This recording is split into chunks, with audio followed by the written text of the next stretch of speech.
How's the country's fiscal standing amidst the current pandemic? We have the latest. Also, Atlanta's resort moving closer to a set opening date, and 6 weeks is what we come in with, and we continue to be in coordination with Princess Margaret Hospital, with the Ministry of Health, and with the Prime Minister's office. More the impact being made by Samaritan's Purse on COVID-19 in the Bahamas. Get your fill on those stories and more in your morning edition right after the break.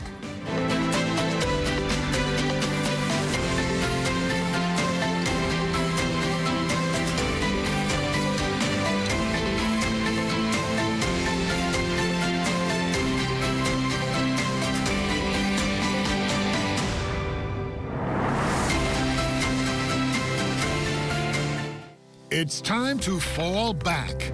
Yes, this weekend, daylight saving time comes to an end. So at 2 a.m. on Sunday, November 2nd, remember to turn your clocks back 1 hour. This message has been brought to you by the Broadcasting Corporation of the Bahamas. Here are your COVID-19 isolation tips. Protecting others while in quarantine or self-isolation. While in quarantine or self-isolation, use safety measures to protect yourself and community from spreading COVID-19. Being in quarantine or self-isolation can make you feel anxious or stressed. Ensure that you take care of your emotions. Physical distancing does not mean socially disconnected. Stay connected with family and friends digitally. Keep a daily routine. Exercise daily, get rest, eat healthy, engage in activities, avoid unhealthy behaviors, and seek information from credible sources. You are not alone. Contact our hotline at 819-7652 or any of the numbers that appear on your screen.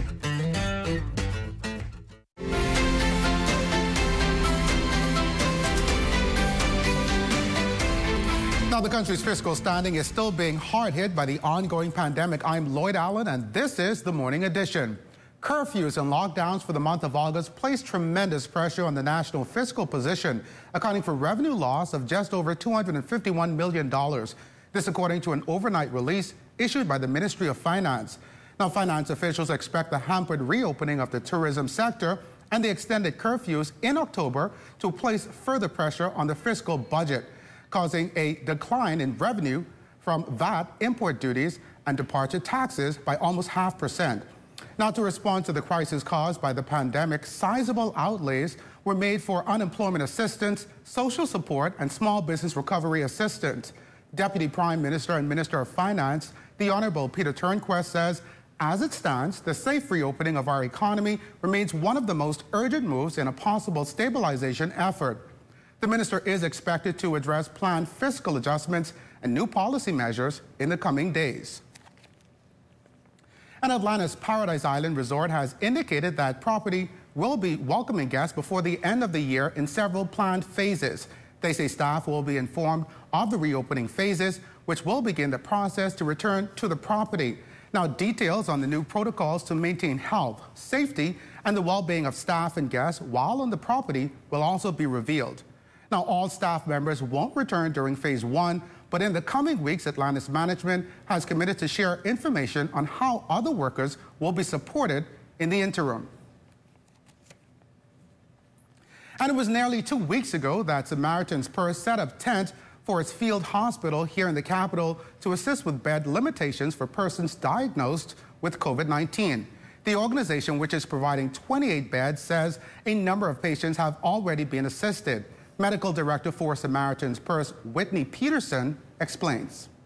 Operations have been flowing well. We've been able to coordinate really well with Princess Margaret Hospital and just utilizing the resources available there. We've seen over 32 patients. We've been able to both admit and discharge patients. So it's so encouraging to be able to admit a patient that's not doing well and maybe needing a lot of oxygen assistance and help give them the care and provide the care that they need, and then see them discharge home. It's quite an exciting environment, actually, when we get to discharge somebody. We all gather together and clap and cheer, and we have bells that we ring because it really is a celebration when somebody's discharged and they're healed from this virus. Now, Peterson noted that ongoing dialogue remains critical between SPU and hospital officials to determine if the 6-week projected handover will follow. Meantime, the NGO remains committed to providing the best possible care for COVID-related patients here in the Bahamas. If we look at some of the numbers of the cases that have been overwhelming Princess Margaret Hospital and being able to offload some of those through the SPU here in the parking lot. And so there's definitely cause for celebration there. 6 weeks is what we come in with, and we continue to be in coordination with Princess Margaret Hospital, with the Ministry of Health, and with the Prime Minister's office. Yeah, so fortunately, our patients are a bit more stable, and so the patients that need ventilators are tending to they're staying in Princess Margaret Hospital. Dr. Burnett and I communicate on a daily basis. There's a number of other nursing staff and medical physician staff that are also communicating with us, and it feels like this very beneficial symbiotic relationship. And COVID numbers are showing a downward trend in new cases. 37 positive cases were revealed in figures released overnight. 30 of them are here in New Providence, 4 in Grand Bahama, and 3 were located pending. 5 deaths are being reported, with 3 of them in the capital and 1 out of Eleuthera. Hospitalized cases also down to 87. Also this morning, we can tell you that the post-Hurricane Dorian reconstruction and restoration efforts progressing in full force. Minister of State for the Ministry of Disaster Preparedness, Management and Reconstruction, the Honorable Iram Lewis, providing a progress report on how the agencies under his portfolio continue to operate during COVID-19 conditions. Now, regarding the small home repairs program, Minister Lewis confirmed that more than 6,000 persons have applied, with over 2/3 of them approved. Persons that were assessed, all of the vouchers that were issued, we are seeking to honor those. As you would note and be aware, the COVID-19 pandemic shifted a lot of the responsibilities and the priorities of persons who would have pledged during the pledge conference. And of course, the pledge is not binding. So there were some serious shortfalls based on our expectations.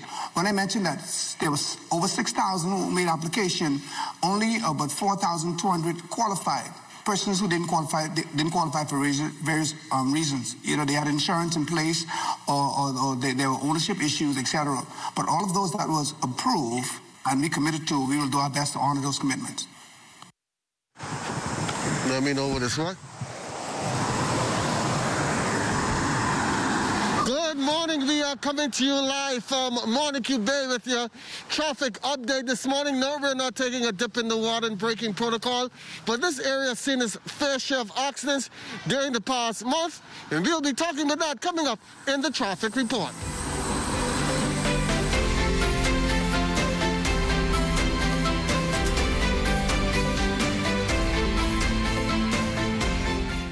What I love most about working for the Bahamas Tonight is that we don't only focus on New Providence. We cover the entire Bahamas. We have a team here in the northern Bahamas that is ready to bring you the stories, the people, and the news that matter to you. From point A to Z, from covering hurricanes to elections and everything in between.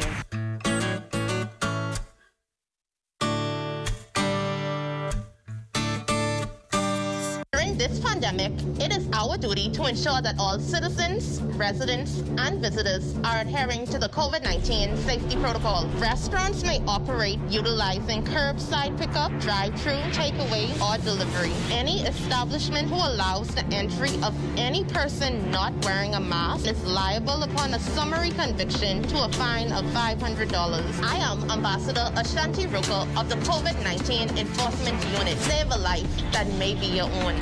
This message brought to you by the Ministry of National Security in conjunction with the Broadcasting Corporation of the Bahamas. Everybody, are you on TV? Look, are you on TV? Mom, guess what it is? That's me. Bartender, do you see me? Are you on television? I gotta tell my girlfriend I'm on television. Hello? Babe, turn your television to ZNS. Quick, are you on television? I don't have a TV in there. We have Wi-Fi, though. We have Wi-Fi. That's fine. They upgrade now. You can watch it live from your phone. You just have to download the app. All right, hold on. Go to the App Store, type in ZNS, download the app, and you'll be able to watch ZNS straight from your phone. Hurry up and start over again. Get your news and more anytime, anywhere with the new ZNS app. Stay connected from around the globe with our live stream news updates, all in the palm of your hand. You can also listen to the ZNS Radio Network for your favorite music. Go into your Apple or Google Play Store and download the ZNS app today. Miss I's a star now. I still gotta pay? Successful parenting through COVID-19. Being at home with your child for a long time can feel stressful, especially when they misbehave.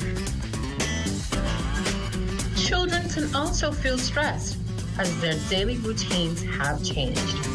Manage negative behavior through creating schedules, planning indoor activities and outdoor activities, giving responsibilities, and rewarding good behavior. All children can be mischievous. You can discipline without yelling or physically harming by giving timeouts, taking away privileges, and even giving chores. It's okay to take a break. Pause for 10 seconds, breathe for 5 seconds, then give a calm response. Listen to your children's feelings and be supportive. Avoid unhealthy behaviors like drinking alcohol, smoking tobacco, or risky sexual behavior.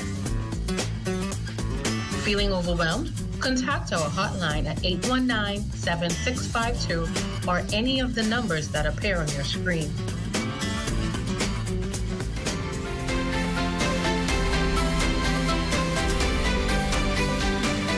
The Ministry of Youth, Sports and Culture this year is doing a number of new events virtually as a result of COVID-19. Helping us to understand one of its newest events, that's a virtual Youth Awards ceremony, is Shanda Roberts. She is the Youth Officer from the Division of Youth at the Ministry of Youth, Sports and Culture. Good morning, and talk to us about what's unique this year. We have a variety and a myriad of artists and entertainment that makes it lively and engaging. Of course, we have awards in entrepreneurship, the environment, leadership, rising stars in leadership and entrepreneurship. We have community volunteerism, religion, and the like. We have about 17 awards that we're giving out this year. And it was a task to complete it because you have so many pros and cons. You have so many things. It's like so many moving parts to get it done, but we were able to get it done, and we are excited. We want to invite you to tune in today at 8:30 p.m. And I know that you have 12 divisions that you're going to be actually offering awards to. One of them is the Education Division as well as Leadership. And of course, we have two persons on the line who are being nominated in those divisions. This morning, one of them is Brene Clark. They're being nominated in the Division of Education. What specifically you think has qualified you to be standing among others or in the country, young leaders, when it comes to education? I feel as though the fact that I go above and beyond, probably someone saw my efforts to make it during this pandemic, to inspire my students, to inspire the girls in my organization. And so because of the things that I've been doing throughout the pandemic, somebody had noticed what I was doing, and I'm humbled. Now, one of those other categories being offered among the 12 is Leadership and Governance. Marcos Ambrista is one of the nominees. Marcos, how does it feel this year to be among the virtual nominees in this year's competition? Honestly, it's outstanding. I'm taken aback by the fact that I have been nominated. It's crazy. I've been working behind the scenes a lot with the Ministry of Youth, Sports and Culture over a few years, and this year is just different to not be hands-on and to not be able to assist and see other people celebrated, but this year be celebrated, and that's very different, and I'm honestly just overwhelmed by the nomination. Well, thank you all so much for joining us this morning, and we do look forward to a successful event. Now we take you live out to our Charles Fisher and the morning traffic team for a check on your Friday commute and preparations for your weekend curfew. The traffic report is sponsored by Bahamas First. First in insurance. Today, tomorrow. Good morning, I'm Charles Fisher here from the Montague area. Doing a little traffic solo this morning. I'd like to make apologies for Sergeant Kesnia Johnson, who could not make it out this morning. But she did leave us some notes that 8 traffic accidents occurred last night. 1 was hit and run. Now, everybody should know that tonight, the curfew will start at 8 o'clock. And these are things that she is advising persons to be aware of. Limit all non-essential commutes. Make sure that you do that. Also, you want to designate designated shoppers today, as shops will be full and all those last-minute shoppers. Better utilize online service and instead of going into these shops. Avoid distracting driving, that is, being on your phone, putting on makeup, and stuff like that. Also, she wants everybody to stay safe and make sure that, once again, the curfew starts at 8 o'clock this evening, pushed up from 7 o'clock. So, drive with extreme caution and care throughout the roads today. Make sure you time where you're going, be home at a suitable time so that you don't have to be rushing to avoid accidents and going at high speed. And that's going to do it for your traffic here from Montague this morning. We're going right around the corner, so we'll be right back coming up later on in the morning edition. Well, thanks a lot, Fisher. We'll take a break at this time. On the other side, Morning Edition continues.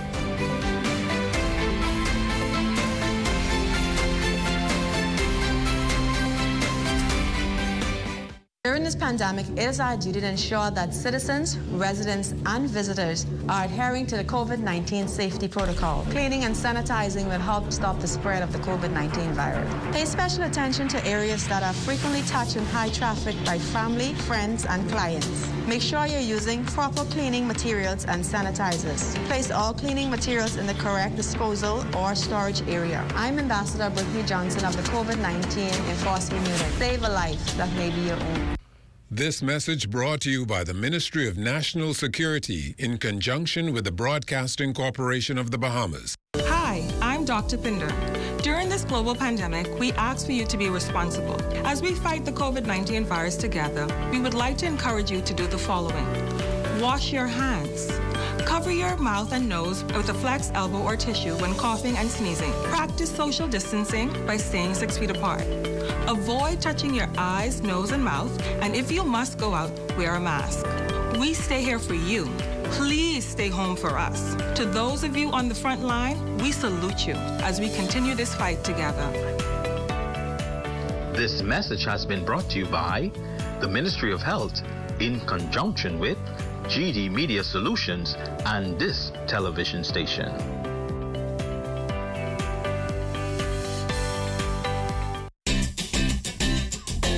Explore the world of agriculture with us. Join me, your host, Carla Palmer, for continued adventures in agriculture and the marine environment as we head into Season 2 of the program, Agriculture Now. That's Agriculture Now, moving to a new date and time, Wednesdays at 8 p.m. and Saturdays at 9 a.m., right here on the ZNS Television Network. When a hurricane watch or warning has been issued, it is extremely important to be prepared and know just what to do. Stay informed about the storm's path by listening to the radio or television for hurricane progress reports. Check emergency food and household supplies. Be sure you have extra batteries for flashlights and radios. Bring in outdoor items like lawn furniture and garden tools. Anchor objects that cannot be brought inside. Secure buildings by closing and boarding up windows. Remove outside antennas and satellite dishes. Turn refrigerators and freezers to the coldest settings, opening only when absolutely necessary and closing quickly. Purchase ice and store it in an ice chest. Keep drinking water in clean jugs and bottles. Clean your bathtub with bleach and fill it with water for washing and flushing, not for drinking, making sure to keep the bathroom door closed so that small children cannot access the filled tub. Do not go out to videotape or take photos of the storm. Take pictures from inside where it is safe and dry. There is no harm in being overly cautious where a hurricane is concerned. It is truly better to be safe than sorry. This public service announcement has been brought to you by the Broadcasting Corporation of the Bahamas in conjunction with the National Emergency Management Agency.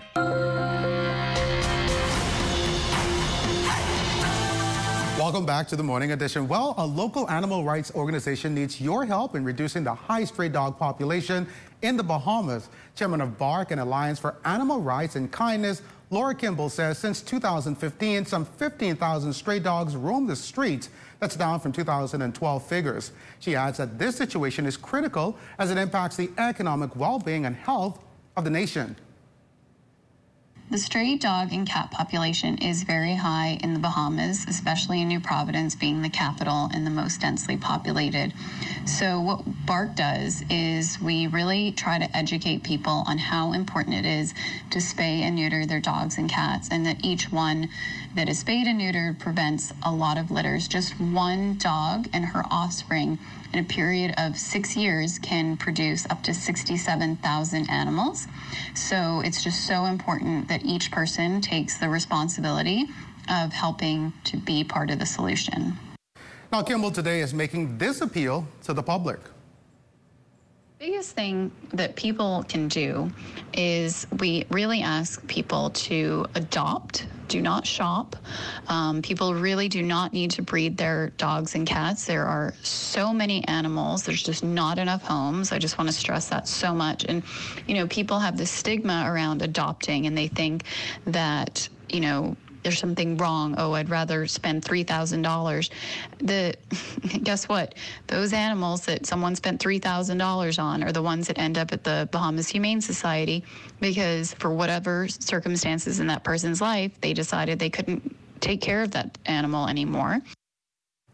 BARC is a nonprofit organization founded in 2009 that provides protection, treatment, and security to pets in the country. So far this year, volunteers have neutered and treated 1,700 dogs. The organization hopes to continue its work with the support of local residents like you. We'll take a break at this time. On the other side, the Morning Edition continues.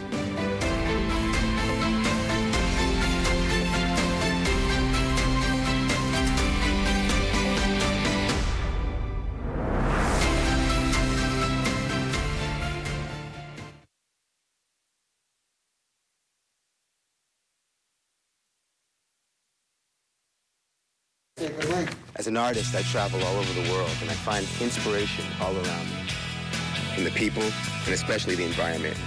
I love the Bahamas with all its natural beauty, from Abaco in the north to Inagua in the south, and all the wonderful and colorful islands in between. But we must all do our part to keep the Bahamas healthy and clean, now and for the future generations. That's why I want you to find a little time to do your part. I'm doing my part because I care. Do you? It is important to take precautions to reduce your risk of getting infected with COVID-19, even when you go to the grocery store. Practice physical distancing that is 6 feet apart from others while you wait in line to enter the store. One person per household needs to go. Use wipes to disinfect the cart or basket handle that you select. Avoid touching your face, unnecessary items, and surfaces. Try to touch only what you are buying. So carry a grocery list to help you move along quickly. Do not forget to wear a cloth mask while you do your shopping and carry hand sanitizer with you. Practice physical distancing that is 6 feet apart from others as you shop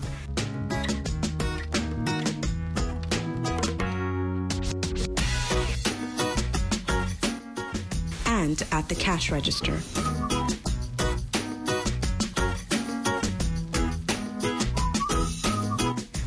As little time as possible in the store and get enough groceries to last you for a while. Once your groceries are packed and loaded, use hand sanitizer and rub your hands together until they are completely dry. When you come home from the grocery store, take off your shoes at the door and put all of your grocery bags in one area. Disinfect your grocery bags. Rinse produce and wipe down cans and packages with soap and water before you put them away. Wash your hands thoroughly for 20 seconds when you are done. Wash your clothes and your reusable grocery bags. This message has been brought to you by the Ministry of Health in conjunction with the Broadcasting Corporation of the Bahamas.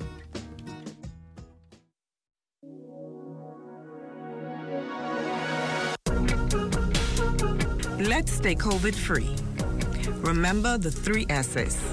Sanitize, social distance, and stay inside.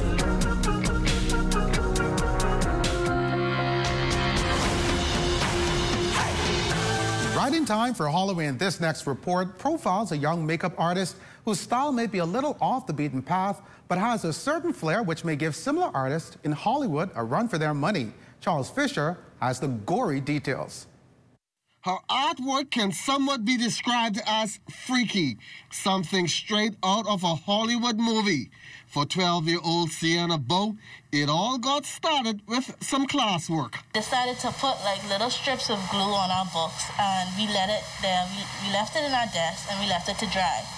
And then my friend just gave me markers, and then I just started to glue it on my hand and just started from there.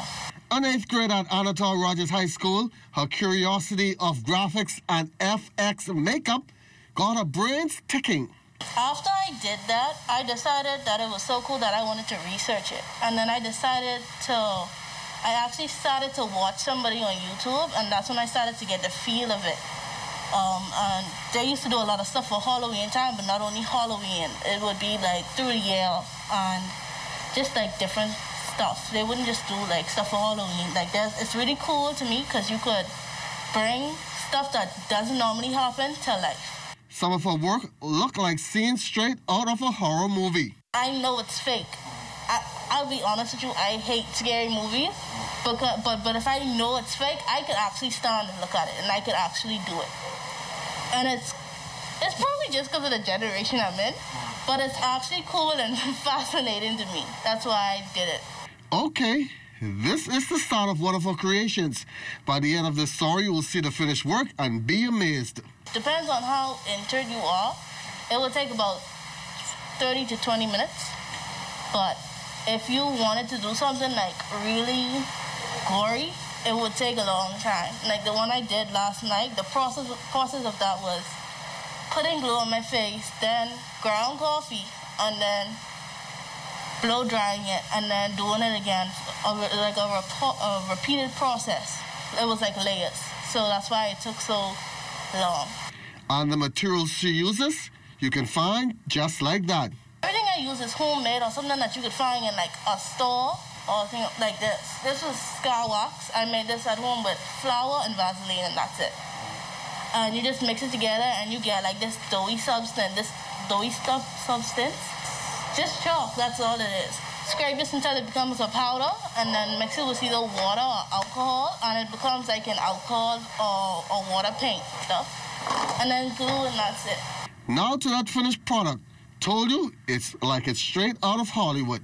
Young Sienna's hoping to start her own business soon, but from the looks of things, she already has a job in the movie business.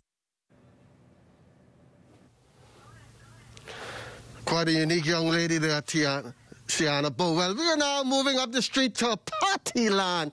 This is the place most persons come to get their trick or treat, Halloween stuff, candies, masks, whatever. But with the pandemic going on, things may have been a little bit slow. But we were in this area yesterday. We saw persons were already outside.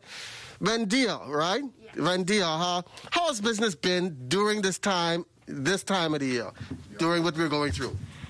At first, we were kind of skeptical about the Halloween being the pandemic, but actually we had a full-blown past our expectations during with this pandemic.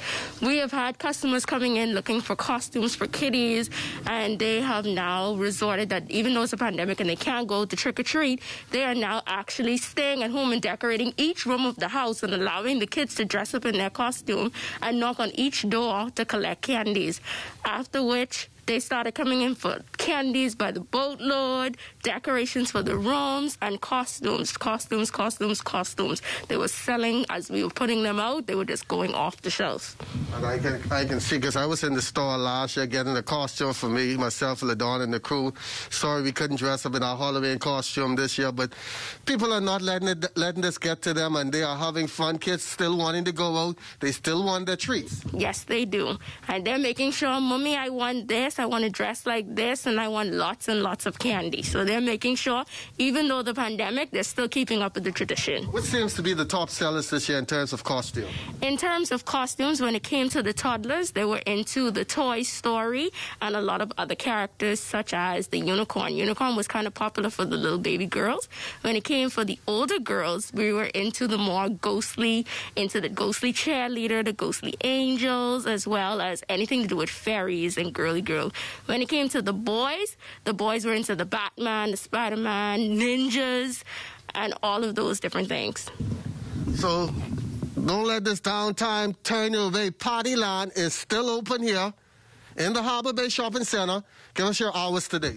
Today we're open up from 9 until 5:30, and don't be late. Please be here on time so you can get your last minute stuff. Candies, candies, candies. We still have costumes and treat bags. Don't hesitate to come on down today. How does the curbside work? Because I noticed yesterday when I was here, a lot of persons were outside. You weren't allowed to stop people inside. How does that work now? With the curbside, we had to adjust. We had to be able to actually take the costumes outside to the customers. After we'd have already asked them the sizes, and they would have confirmed the sizes, we were able to move the sizes out for them. Also, we had some customers that actually WhatsApped us, and we sent them photos, and they made their choices via WhatsApp and just came in and pick up. So there you have it. Halloween is not until tomorrow, but there's a lockdown this weekend for here in New Providence, Abaco, and Grand Bahama. I wish I could take this one home with me. I think if this was my date tonight, would have really, really brought me out. I know my wife may have something to say about that, but I think I'd rather just take this one home with me tonight. You have anything else you want to add before we get out of here? Like I say, just come on down today and get your last minute things, and we're going to welcome you with good arms. For those that want to do with the WhatsApp, we do have a WhatsApp contact. It's posted on our Facebook page.